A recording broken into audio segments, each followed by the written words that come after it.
မင်္ဂလာပါခုကျွန်တော်နောက်တစ်ပိုင်းထပ်လုပ်ပေးရပေါ့နော်အဲ့ဒီကျွန်တော်ဂျာစီကိုဘယ်လိုထုတ်မလဲပေါ့နော်တစ်ချက်လောက်ပြန်ကြည့်ရအောင်နော်ကျွန်တော်တို့logo တွေနံပါတ်တွေတက်ပြီးရင်ကျွန်တော်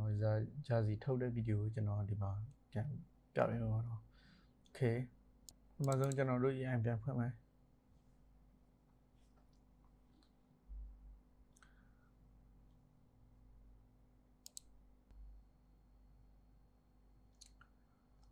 โอเคခုတနေ့ကကျွန်တော်တို့အဆက်လေးကိုကျွန်တော်တို့ပြန်ဆက်မှာပေါ့နော်ကျွန်တော်ခုဂျာစီကိုပြန်ထုတ်ပြမယ်ဂျာစီထုတ်ပြတဲ့ဗီဒီယိုမှာဘာတွေပါမလဲဆိုတော့ကျွန်တော်တို့ပြန်ဆက်ကြည့်မှာပေါ့နော်โอเคလို့ရှင်ကျွန်တော်တို့စီချမ်းကိုထည့်မယ်ဒါသူ့ပုံမှာဒါစီချမ်းဒါနောက်ချမ်းဒါစီချမ်းဒါနောက်ချမ်းဒါလက်โอเคကျွန်တော်စီချမ်းထုတ်မယ်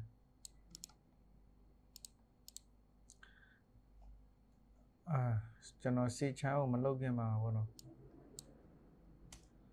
ဒီ pattern နဲ့ဒီ pattern ကိုမြင်ရအောင်ဒီ pattern ကိုကျွန်တော်ဖြူအောင်ခဏထားပြီးမယ်ဖြူအောင်ဒီ pattern ပေါ့နော်ဒီ pattern ကသူ့ရဲ့အပေါ်မှာရှိအောင်ပေါ့နော်ဒီလိုမျိုးအပေါ်ပိုင်းမှာရှိရမယ်သူ့ရဲ့အောက်မှာထားလို့မရဘူးဒီလိုမျိုးဖြစ်ရမယ်တကယ်လို့ဒီလိုမျိုးပေါ့နော်ဒါ pattern ပေါ်ပိုင်းမှာအပုတ်ကအောက်မှာအဲ့လိုထပ်နေအောင်ပေါ့ဆိုရင် okay ကျွန်တော်တို့go to 7လုပ်မယ်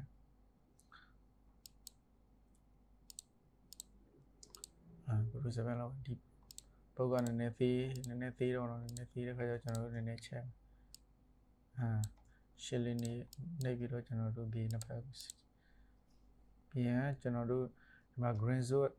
ကျွန်တော်တို့နှစ်ခု green zone လိုက်လို့ရှိရင်ကျွန်တော်တို့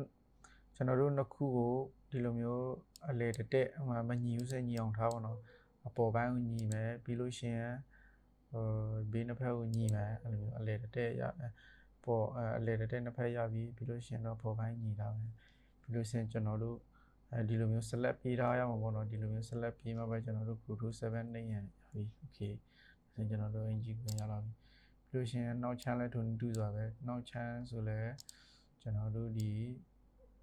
နှစ်ခုကို select ပေးပြီးတော့အလေတက်ကိုယူမယ်အဲ့ဒါဆိုရင်အလေတက်ညီပြီးဆိုရင်အပေါ်ပိုင်းကိုပေးညီမယ်အဲ့ဒါဆိုရပြီပေါ့နော် Guru 7နေမယ် okay ဒါဆိုရင် DNG ကလာပြီပေါ့နော်ဒီကောင်ဘာ size လဲဆိုတော့21 size လဲဒီကောင် size လဲဆိုရင်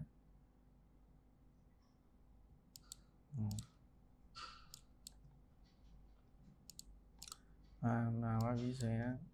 ပြီးသွားပြီဆိုရင်ကျွန်တော်တို့လက်ကိုလည်းထည့်မယ်လက်ကိုလည်းထည့်မယ်ဒီမှာလက်က font ယူမယ်ပြီးလို့ရှိရင်ကွင်းစွတ်မယ်ကွင်းစွတ်မယ်ဒီ gradient ကဒီ gradient ဒီလက်မှာဆိုရင်ဒီမှာနီနည်းနည်းပိုပါနေတော့ဗောနော်အဲစက်သေးအောင်ကနည်းနည်းပါမယ်နီနည်းနည်းပါမယ်အဲ့ဒါကိုကျွန်တော်တို့ပြည့်အောင်ဘယ်လိုပြန်လုပ်မလဲဆိုတော့ကျွန်တော်တို့ဒီလက်ကိုဒီအပြားကိုကျွန်တော်တို့နည်းနည်းလေးအောက်ပြန်ရှော့အောင်ပါတော့အောက်ပြန်နဲ့ရှော့တဲ့အချိန်မှာကျွန်တော်တို့ဒီအောက်ကဒီလိုမျိုးရှော့လိုက်လို့ရှိရင်အောက်ကဥစားပါသွားမှာပေါ့နော်ဒီဥစားပေးသွားမှာပေါ့နော်အဲ့ဒီတိုင်းရှော့လို့မရတဲ့ခါကျတော့ကျွန်တော်တို့ angle လုပ်ပြီးတော့ဒီအပြားကိုကျွန်တော်တို့ဒီတိုင်းပဲချုပ်ချလိုက်မယ် okay သူနဲ့နည်းနည်းခွင်ကြအောင်နော်ဒီမျိုးသူနဲ့ခွင်နည်းနည်းကြအောင်တိုင်းပြီးတော့ထည့်ပါတော့တိုင်းပြီးတော့ထည့်အောင်ပေါ့နော်သူကဒီလောက်ရှိမယ်လောက်ရှိရမယ်ဆိုရင်ကျွန်တော်တို့ဒီလောက်ပါယူဟုတ်ဒါဆိုရင်ကျွန်တော် gradient ကိုနည်းနည်းလေးပြန်ကြည့်ရပါတော့ gradient ကဟိုချက်သေးအောင်နည်းနည်းများတယ်လို့ခံစားရတယ်ဒါဆိုရင်ကျွန်တော် gradient color ပြန်သွားချိန်မယ် okay vision edit gradient color အောက်ပဲယူပါokay ဟုတ်ပြီဒီစင် glue ပြန်လုပ်ထိုးကြည့်နေဒီစင်ကျွန်တော်တို့ဒီကောင် copy ချက်ဆွဲပြီးတော့ဒီမှာ okay ဒါဆိုရင်ကျွန်တော်တို့ Pluto 7နှိပ်လိုက်မယ်ဒါဆိုရင်ရပြီဒါဆိုရင်ကျွန်တော်တို့လက်လည်းရပြီကျွန်တော်တို့လက်တစ်ဖက်ယူမယ်ပြီးလို့ရှိရင်ဒီမှာ order ဖြည့်ပြီးတော့ကျွန်တော်တို့ဆွဲထုတ်လိုက်မယ်ဒီမှာ copy ပေါ့နော်ဒါပြန်ပြရပြီ okay လက်နှစ်ဖက်ရပြီ logo ပါမယ်ကျွန်တော်ရဲ့ brand design ပါမယ်ဒီမှာ16 number 16 okay ပြီးလို့ရှိရင်ကျွန်တော်တို့ priya name နေရာမှာကျွန်တော် color sun ဖိနာမည်ပဲထည့်လိုက်အောင်ပေါ့နော်ဒီကောင်ကိုကျွန်တော်တို့ရင်ဘတ်မှာထားမယ်ဟုတ်ရင်ဘတ်မှာထားမယ်လက်မချိန်မယ်ကျွန်တော်ကတော့3လက်မokay ဒီဥစ္စာရတယ်အဲ့ဒီမှာကျွန်တော်တို့ရင်ဘတ်မှာထည့်မယ်ရင်ဘတ်မှာထည့်မယ်ပြီးလို့ရှိရင်ဒီမှာချင်းလုံးကတော့ချင်းလုံးအင်ကြီးချင်းလုံးစတီကာနဲ့ကျွန်တော်တို့ထည့်မယ်လို့ရှင်ဒီကောင်ကစနေတိပဲယူမှာပေါ့နော်စနေလက်မပဲရှင်โอเคလို့ရှင်နံပါတ်ကအရှိကဥစ္စာက 3.5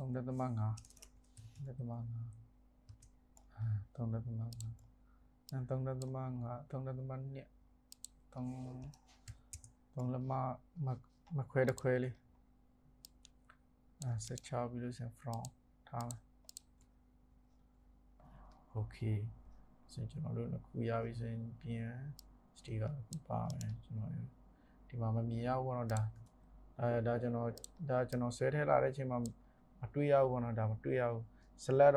မှတ်ထားတာတော့ပါတယ် select မှတ်ထားတာတော့ပါတယ်ဒါမမြင်ရဘူးဆိုရင်ကျွန်တော်တို့ right click နှိပ်ပြီးတော့ bring to from ဒါဆိုရင်ရပြီကျွန်တော်ဒီမှာလဲ sticker တခုပါမယ်sticker တခုပါမယ်ဆိုရင် okay တော့ထည့်လို့ပြီးပြီဆိုရင်ဒီကောင်တစ်ခုဝိတ်မြောက်အောင်ထည့်အောင်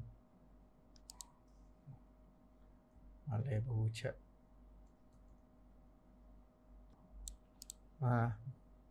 ညလေးတက်တာ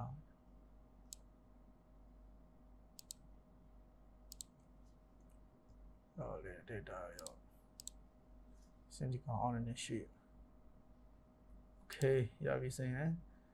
ဒီမှာနောက်မှာနံပါတ်ထည့်မယ်ပြီးရင် from နဲ့နေမယ် from priya name နေရာမှာကျွန်တော်ဒီတင်ပဲထည့်လိုက်မှာတော့ကျွန်တော်ဖိနာမည်နေတာ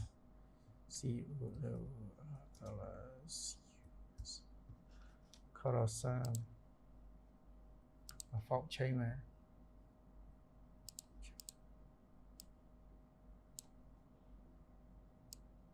သူရဲ့ priya name နာမ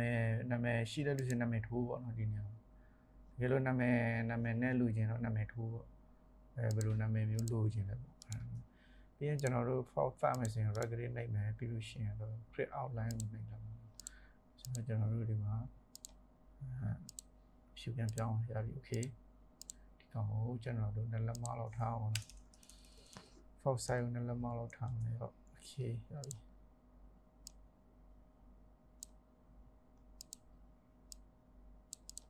โอเคပြီးလို့ရှိရင်ကျွန်တော်တို့လိုက်တက်ထားမယ်ပြီးရင် glue မယ်glue မယ်တတွဲရောโอเคပြီးလို့ရှိရင်မတတွဲ glue မယ်โอเคပြီးလို့ရှိရင်ကျွန်တော်တို့ဘာလုပ်အောင်လဲဆိုတော့လို့ရှင်ကျွန်တော်လေပြင်းကြံတော့ဗောနော်ဒီမှာလေပြင်းကဘယ်နှလက်မလဲဆိုတော့လေပြင်းကအများဆုံးကတော့နှလက်မခွဲလောက်တော့ယူတယ်ဗောနော်ချုပ်စာနဲ့ထပ်တွဲမယ်ဆိုရင်နှလက်မခွဲလောက်ထည့်ရတော့ဒီမှာနှလက်မခွဲလောက်ထည့်မယ်လို့ရှင်ရှေ့က24ပဲโอเคပြန်သူရဲ့ဟိုတင်ကကြက်ပေးအောင်ပေါ့နော်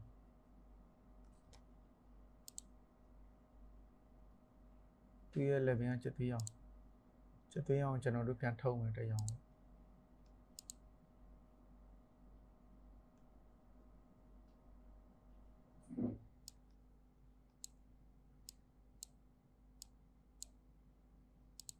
โอเคဒီမှာကြက်ပေးအောင်တရားအောင်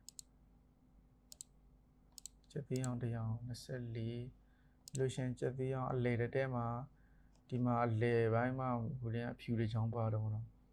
ဖြူလေးချောင်းပါတယ်ဒါဆိုရင်ကျွန်တော်တို့အလေမှာဖြူတစ်ချောင်းထည့်မယ်ဒီဖြူချောင်းကအလေမှာဘယ်လောက်ရှိလဲဆိုဒသမ5လောက်ရှိတော့နော် sorry ဘယ်လိုစက်ဒသမ5ကလေတဲ့မှာလေတဲ့မှာရောလေရင်တစ်ချောင်းရပြီဒါဆိုရင်လေရင်ပါပါပြီโอเคလေရင်ပါလာပြီလေရင်ကဘယ်လိုကြည့်လဲဆိုတော့ဒီကောင်ကဒီလေရင်က24ဆိုပေမဲ့လေရင်က2လက်မဆိုမှဒီမှာသူကတဝက်အလေတဲ့ခောက်လိုက်ရင်ဒီဘက်မှာတလက်မချမ်းပဲဟိုဘက်ကိုအထဲဝင်သွားတာတလက်မချမ်းပေါ့နော်ထဲကိုတလက်မချမ်းပဲဒါလည်းဒီပုံစံပဲအခုကျွန်တော်တို့ထဲတာ2လက်မဒါဆိုရင်သူဒီမှာတဝက်ပါမှဒီမှာတဝက်ပါမှခောက်လိုက်လို့ရှိရင်ဒီဖြူချောင်းကလေတဲ့ပြန်ကြလာမယ်โอเคရှင်ကျွန်တော်တို့ glue မယ်သူရှင်ကျွန်တော်တို့ဒီတင်ထုတ်တဲ့ချိန်မှာကျွန်တော်တို့ CM1K နဲ့ထုတ်ပြအောင်ပေါ့နော်CM1K ကိုခေါ်မယ်ဒီမှာ CM1K ပြောင်းအောင်ပေါ့နော်ကျွန်တော် CM1K ပြောင်းတဲ့ချိန်မှာ color လွဲနိုင်တယ်ပေါ့နော်အဲ့လိုမျိုးပြောင်းလို့ရှိရင် color လွဲနိုင်တယ် color မလွဲအောင်တော့သတိထားအောင်ပေါ့နော်အဲ့ကြောင့်အရင်စစ်တာကောင်းလို့ပေါ့နော်ဒါပေမဲ့ကျွန်တော်ကဒါတော့ champion ဆိုတော့ဒီဥစ္စာကိုကျွန်တော်ဒီတိုင်းပဲထည့်လိုက်တော့မယ်ဒါဆိုရင်ဒါ CM1K ဒါဆိုရင်ကျွန်တော်ဒီ file save တဲ့ချိန်မှာကျွန်တော်တို့ background ပါထည့်တွဲအောင်ပေါ့နော်ဒါကျွန်တော်တို့ background တစ်ချက်နှိပ်မယ် background တစ်ချက်နှိပ်ပြီးတော့ဒီမှာ background ရဲ့ site က DNG site ပဲတပ်ပြရအောင်ပေါ့နော်ဒါဆိုရင်ကျွန်တော်တို့ဒီမှာပေါက်ကူရေးမယ်လို့ရှိရင်โอเคဒါ background ပါပါပြီပြီးလို့ရှိရင်ကျွန်တော်တို့ file save တဲ့ချိန်မှာဟိုကျွန်တော်တို့ print file ဖြစ်တဲ့အတွက်သူ့ကိုEBS နဲ့ပဲထုတ်ပေးရအောင်ပေါ့နော်ဒါ EBS file ကိုကျွန်တော်တို့စေးအောင် okay ဆိုတော့စေးလိုက်ပြီ okay ဗီဒီယိုကဒီလောက်ပဲပြီးလို့ရှိရင်ကျွန်တော် set ထဲမှာထည့်ပြီးတော့ print လုပ်တဲ့အချိန်ကျရင်ကျွန်တော်